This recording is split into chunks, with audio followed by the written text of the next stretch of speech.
আমি আজ আপনাদের এমন একটি গল্প শোনাব যা কেবল আপনাদের বিস্মিত করবে না, বরং আপনাদের ভালোবাসা ও সমাজ সম্পর্কে সমস্ত বিশ্বাসকে চ্যালেঞ্জ করবে।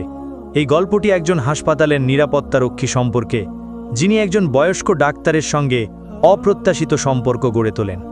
এই সম্পর্ক সমাজে ক্রোধ, গুজব ও কেলেঙ্কারির জন্ম দেয়, কিন্তু শেষে একটি রহস্য প্রকাশ পায় যা শুনেও দেখে সবাই হতবাক হয়ে যায়। এই যুবক ও সেই বয়স্ক মহিলার সঙ্গে শেষ পর্যন্ত কি হয়েছিল? তারা কি পাপে লিপ্ত হয়েছিল? তাদের কি শাস্তি পেতে হয়েছিল, নাকি তাদের সামনে দয়ার দরজা খুলে গিয়েছিল? তারা কি করেছিল এবং এই গল্পের পেছনে লুকিয়ে থাকা রহস্যটি কি ছিল? এই আশ্চর্যজনক গল্পের জটিলতা আবিষ্কার করুন। এই ভিডিওটি শেষ পর্যন্ত দেখতে ভুলবেন না। তবে গল্পের আগে প্রিয় দর্শকবৃন্দ, আমাদের সমর্থন করার জন্য অনুরোধ করছি, এই ভিডিওটিতে লাইক দিন এবং কমেন্টে আমিন শব্দটি লিখুন। রহিম দুবাইয়ের জ্বলন্ত রোদের নিচে দাঁড়িয়েছিল। তার নীল ইউনিফর্ম ঘামে ভিজে তার পিঠের সঙ্গে লেগেছিল। বাংলাদেশের ঢাকা ছেড়ে আসার পর 7 বছর কেটে গিয়েছিল। একটি ছোট ব্যাগ ও ভাঙা হৃদয় নিয়ে তিনি এই ঝকঝকে শহরে এসেছিলেন, যে শহরটি স্বপ্নের শহর নামে পরিচিত। তিনি তার ভেঙে পড়া জীবনের টুকরোগুলো জোড়া লাগানোর আশায় এসেছিলেন। একটি জীবন যা একসময় ভালোবাসা ও প্রতিশ্রুতিতে পূর্ণ ছিল। তার জন্মস্থানে রহিম গভীরভাবে ও আবেগের সঙ্গে ভালোবেসেছিলেন। তার স্ত্রী সীমা ছিল তার পুরো পৃথিবী, কিন্তু দারিদ্র্য ও পারিবারিক চাপ তাদের ভঙ্গুর ভালোবাসাকে ভেঙে দিয়েছিল। 2 বছরের মধ্যে সীমা তাকে ছেড়ে চলে গিয়েছিল। রহিম এখনও তাদের বিচ্ছেদের বেদনা অনুভব করতেন, যেন একটি ছুরি তার হৃদয় ছিন্ন ভিন্ন করছে। তিনি দুবাইয়ে এসেছিলেন, পেছনে ফেলে এসেছিলেন বেদনা ও হতাশায় ভরা স্মৃতি। দুবাইয়ের প্রথম দিনগুলো ছিল কঠিন ও নির্মম। তিনি দেইরা এলাকার একটি ছোট্ট রেস্তোরাঁয় প্লেট ধোয়ার কাজ শুরু করেছিলেন। তার সামান্য বেতন একটি ছোট্ট ঘরের ভাড়া দেওয়ার জন্য যথেষ্ট ছিল না, যে ঘরটি তিনি আরও 5 জন প্রবাসীর সঙ্গে ভাগ করে নিতেন। প্রতি মাসে ব্যতিক্রম ছাড়াই রহিম তার সামান্য বেতনের অর্ধেক পাঠাতেন ঢায়ে তার অসুস্থ মায়ের কাছে। তার মায়ের হৃদরোগ সময়ের সঙ্গে আরও খারাপ হয়ে যাচ্ছিল। কষ্ট সত্ত্বেও রহিম সদয় ও আশাবাদী ছিলেন। তিনি সবাইকে সদয়ভাবে ব্যবহার করতেন, এমনকি তার সবচেয়ে কঠিন মুহূর্তেও। জীবন রহিমের ধৈর্য পরীক্ষা করতে থাকল। এক জ্বলন্ত দুপুরে দুবাইয়ের ব্যস্ত রাস্তায় ক্লান্তিতে অসুস্থ হয়ে পড়েন তিনি রোদের তলে ফুটপাথে অজ্ঞান হয়ে পড়ে যান। ভাগ্যের হাতে তিনি বেঁচে যান। জ্ঞান ফিরে এলে তিনি নিজেকে একটি বিলাসবহুল হাসপাতালে আবিষ্কার করেন। এর কাঁচের দেয়াল ও নিয়ন আলো চিকিৎসা কেন্দ্রের চেয়ে প্রাসাদের মতো মনে হচ্ছিল। সুস্থ হওয়ার সময় তাকে হাসপাতালের রাতের শিফটে নিরাপত্তারক্ষী চাকরির প্রস্তাব দেওয়া হয়। মাসিক 3000 দিরহাম বেতন ও শ্রমিকদের জন্য সাধারণ আবাসন ছিল এই চাকরিতে। এটি কেবল বেতনের জন্যই নয়, বরং অন্তর্গত হওয়ার অনুভূতি ও উদ্দেশ্যের জন্য রহিম তৎক্ষণাৎ প্রস্তাবটি গ্রহণ করেছিলেন। প্রতি রাতে তিনি হাসপাতালের মার্বেল মেঝের করিডোরে ঘুরে বেড়াতেন নীরবতা ও তার চিন্তাভাবনার সঙ্গে নিয়ে। সময়ের সঙ্গে রহিম ডাক্তার আমিনার প্রতি ক্রমশ মুগ্ধ হয়ে পড়েন, যিনি শিশুদের বিশেষজ্ঞ ছিলেন এবং যার সুনাম তার দয়ার চেয়েও আগে পৌঁছেছিল। আমেনা মধ্য 50-এর দশকের একজন বিচক্ষণ মহিলা ছিলেন। সূর্যের মতো উজ্জ্বল সোনালি চুল এবং এমন চোখ যা দূর অতীতের রহস্য লুকিয়ে রাখত। তার ভদ্র ব্যবহার ও মাতৃসুলভ উষ্ণতা তাকে সকলের কাছে প্রিয় করে তুলেছিল। কিন্তু রহিমের কাছে তিনি ছিলেন আরও গভীর ও রহস্যময় কিছু। প্রতি সন্ধ্যায় ডিউটির সময় ডাক্তার আমেনা রহিমের কাছে আসতেন। কখনো কখনো তিনি ঘন আরবের কফির পেয়ালার মতো উপহার নিয়ে আসতেন, যা করিডরে তার সুগন্ধে ভরে তুলত। এবং তার এই অদ্ভুত উষ্ণতা রহিমের মধ্যে এমন অনুভূতি জাগিয়ে তুলত যা সে বহুকাল আগে ভুলে গিয়েছিল। এক বিশেষ রাতে যখন আমেনা তাকে খাবারের একটি থালা দিয়েছিলেন, তখন মুহূর্তের জন্য তার আঙুলের ডগা রহিমের হাতের উপর স্পর্শ করেছিল এবং তার দৃষ্টি স্বাভাবিকের চেয়ে বেশি সময় ধরে তার উপর স্থির ছিল। তিনি তাকে বললেন, রহিম, তোমার মধ্যে এক অদ্ভুত শান্ত ভাব আছে, যেন কোনো দুঃস্মৃতি। এই কথাগুলো রহিমের মন দখল করে নিয়েছিল এবং তার বিনিদ্রা রাতগুলোকে দ্বিধায় পূর্ণ করে তুলেছিল। সম্মানিত ডাক্তার আমেনা একজন সামান্য দারোয়ান, একজন বাংলাদেশি রক্ষীর প্রতি কি কিছু অনুভব করতে পারেন, নাকি তার একাকিত্ব তাকে ভালোবাসার ভুল ধারণা দিয়েছিল? একদিন রাতে হাসপাতালের ঠান্ডা নীরব করিডরে রহিম যখন তার নীল পোশাকে হেঁটে যাচ্ছিল তখন আমেনা তার কাছে এলো। সাদা নিয়ন আলোর নিচে তার সোনালি চুলগুলো আলতো করে ঝিলমিল করছিল, যেন যত্ন করে বোনা রেশমের সুতো। তার চোখগুলো ছিল গভীর ও অন্ধকার, যেন না বলা গল্প ধরে রেখেছে। অভিজ্ঞতা ও দুঃখের বছরগুলো সত্ত্বেও তার ত্বক এখনও এমন মসৃণতা ধরে রেখেছিল যা বয়সকে গোপন করত। সে একটি সাধারণ কিন্তু মার্জিত পোশাক পরেছিল। সে তার কাছে এসে বলল, রহিম, আজ রাতে তোমাকে খুব ক্লান্ত দেখাচ্ছে। কেন তুমি আমার বাড়িতে এসে সামান্য রাতের খাবার খেয়ে ঠান্ডা হাসপাতালের দেওয়াল থেকে একটু মুক্তি পাও না? রহিম অবাক হয়ে গেল। আমিনার বাড়িতে আমন্ত্রণ? এই আমন্ত্রণ অন্ধকার এক স্ফুলিঙ্গের মতো ছিল। তার হৃৎস্পন্দন বেড়ে গেল, কিন্তু তার মন দ্বিধায় পূর্ণ হয়ে গেল। কেন আমেনা তার এত কাছে আসছে? এটা কি কেবল একজন ডাক্তারের দয়া ছিল, নাকি এর পেছনে আরও কিছু লুকানো ছিল?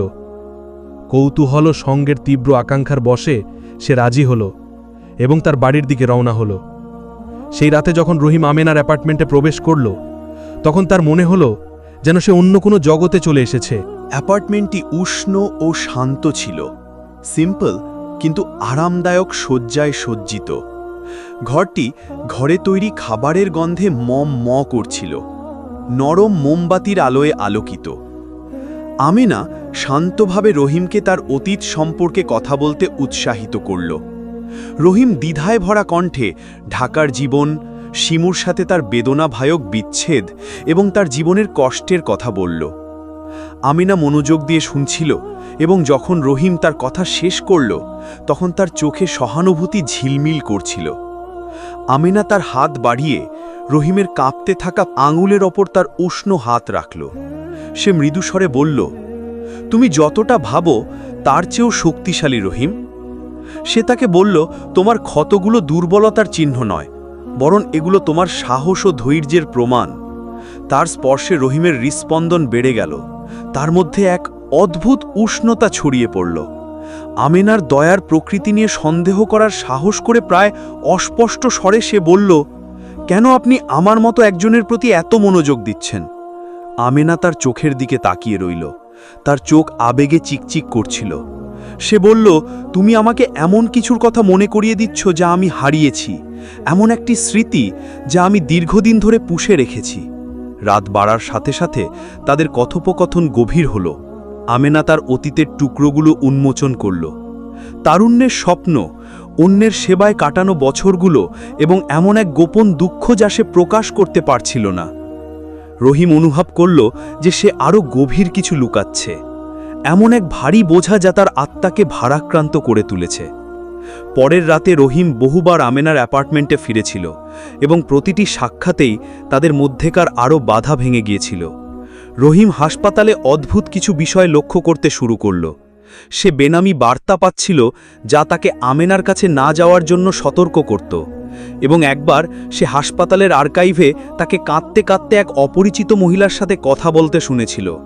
তারা রহস্যময়ভাবে হারিয়ে যাওয়া নোট ও বিপজ্জনক সত্য সম্পর্কে কথা বলছিল। সত্য জানার প্রয়োজনে রহিম গোপনে এই অসঙ্গতিগুলোর তদন্ত করতে শুরু করল। আমেনার অশান্ত অতীতের পেছনের সত্য উন্মোচন করার জন্য দৃঢ় প্রতিজ্ঞা তার তদন্ত যত গভীর হল, আমেনার চারপাশের ছায়া তত ঘন হল, যা তাকে তার উদ্দেশ্য ও অনুভূতি সম্পর্কে তার আগের সমস্ত বিশ্বাসকে চ্যালেঞ্জ জানাতে বাধ্য করল। একদিন রাতে হাসপাতালের আর্কাইভে দুর্বলতা ও বিষাদের মুহূর্তে সে আমেনাকে মুখোমুখি করল। আমেনা অশ্রুসিক্ত চোখে বেদনাদায়ক সত্য প্রকাশ করছিল। রহিম তাকে তার মৃত ছেলে ইয়াসিরের কথা মনে করিয়ে দিচ্ছিল, একজন তরুণ ডাক্তার যার রহস্যময় মৃত্যু তাকে বহু বছর ধরে কষ্ট দিয়েছিল। এই প্রকাশে রহিম ভেঙে পড়ল এবং বিশ্বাসঘাতকতা ও বিভ্রান্তির তীব্র অনুভূতির সাথে লড়াই করছিল। আমেনা কি সত্যিই তাকে ভালোবেসেছিল, নাকি সে তার মধ্যে তার অতীতের ছায়া দেখছিল? সেই রাতে রহিম ঘুমহীন যন্ত্রণা নিয়ে তার জটিল অনুভূতিগুলো বোঝার চেষ্টা করতে করতে বাড়ি ফিরেছিল। কিন্তু ভোর হওয়ার সাথে সাথে রহিম বুঝতে পারল যে আমেনা সন্দেহ ও ভয় সত্ত্বেও এই অচেনা জনিতে তার নোঙর হয়ে উঠেছে। সে সিদ্ধান্ত নিয়েছিল যে সে দ্বিধাকে তাদের বন্ধনকে নষ্ট করতে দেবে না। আমেনা তাকে শেষ যা শিখিয়েছিল তা হল তার শূন্য হৃদয়ে উষ্ণতা ফিরিয়ে আনা এবং তাকে সেই খাত থেকে টেনে তোলা যা সে একদিন অন্তহীন মনে করত। দিন মাসে পরিণত হল এবং রহিম ধীরে ধীরে আমেনার অতীতের গোপন কথাগুলো আবিষ্কার করতে শুরু করল। সে জানতে পারল যে তার ছেলে ইয়াসির একজন বুদ্ধিমান ও সহানুভূতিশীল মেডিকেল ট্রেনি ছিল এবং এক রহস্যময় দুর্ঘটনায় তার আকস্মিক মৃত্যু বহু বছর ধরে তাকে ভেঙে রেখেছিল। সে গোপনে হাসপাতালের আর্কাইভে আর্থিক অনিয়ম ও হারিয়ে যাওয়া মেডিকেল নথির প্রমাণ খুঁজছিল, যা ইয়াসিরের আগ্রহের সাথে অনুসরণ করা একটি দাতব্য প্রকল্পের সাথে সম্পর্কিত ছিল। রহিমের আমেনার সংকল্পে গভীর সহানুভূতি হল এবং হুমকি ভরা রহস্যময় বার্তাগুলো সত্ত্বেও সে তার পাশে থাকার সিদ্ধান্ত নিল। সে তাকে রক্ষা করতে বাধ্য অনুভব করল, তাই সে গোপনে আমেনার মারিনা অ্যাপার্টমেন্টের চারপাশে ঘুরতে শুরু করল। এমনকি কাছাকাছি একটি অ্যাপার্টমেন্ট কমপ্লেক্সে বদলির অনুরোধও করল এবং তার কাছাকাছি থাকার জন্য দীর্ঘ বিনিদ্র ডিউটি গ্রহণ করল। একদিন রাতে রহিম একটি সাদা ভ্যানকে আমেনার বিল্ডিংয়ের চারপাশে বারবার ঘুরতে দেখল এবং ড্রাইভারের মুখ একটি টুপি দিয়ে ঢাকা ছিল। সন্দেহবশত এবং নির্লিপ্ত থাকার ভান করে কোনো নম্বর প্লেট ছাড়াই সে গোপনে তার পুরনো বন্ধু ও বিশ্বস্ত বেসরকারি গোয়েন্দা রশিদের কাছে বিষয়টি পাঠালো। বিস্তারিত খতিয়ে দেখার পর রশিদ তাকে সতর্ক করে বলল, সাবধানে থেকো রহিম। বিপদ সত্ত্বেও রহিম তার পাশে থাকার অঙ্গীকার করল। তাদের সম্পর্ক আরও গভীর হল। রহিম আমেনার অ্যাপার্টমেন্টে আরও বেশি রাত কাটাতে লাগল। সাধারণ রাতের খাবারও নীরব কথোপকথন ভাগ করে নিল। একদিন রাতে নরম আলোয় আমেনা অবশেষে তার গভীরতম ভয়ের কথা বলল। সে বলল, কর্তৃপক্ষ এমন কাউকে চুপ করিয়ে দিতে চায় যে সত্যের কাছাকাছিও যাচ্ছে। রহিম তার হাত বাড়িয়ে আমেনার কাঁপতে থাকা হাত ধরল। শান্তভাবে বলল, আমি এখানে আছি আমেনা, আমরা একসাথে এর মোকাবিলা করব। আমেনা গভীরভাবে তার চোখের দিকে তাকালো। সত্য গভীর দুঃখের সাথে মিশেছিল। সে বলল, রহিম, আরও একটা কথা আছে যা আমাকে স্বীকার করতে হবে। যেদিন রাতে হাসপাতালের করিডোরে আমি প্রথম তোমার সাথে কথা বলেছিলাম, তোমার চোখে আমি সেই একই সততা দেখেছিলাম যা আমি সবসময় ইয়াসিরের চোখে দেখতাম। কিন্তু তোমার প্রতি আমার আগ্রহ শুধু এই কারণে নয় যে তুমি আমাকে তার কথা মনে করিয়ে দাও।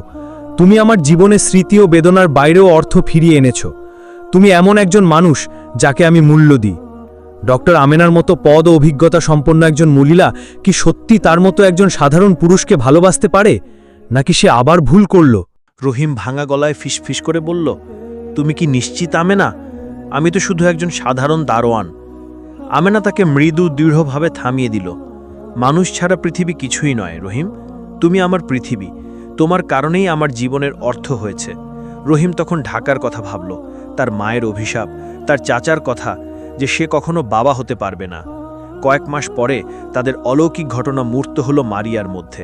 ফিলিপাইনের একজন দয়ালু ও উদার মহিলা, যিনি সারোগেট মা হতে রাজি হয়েছিলেন।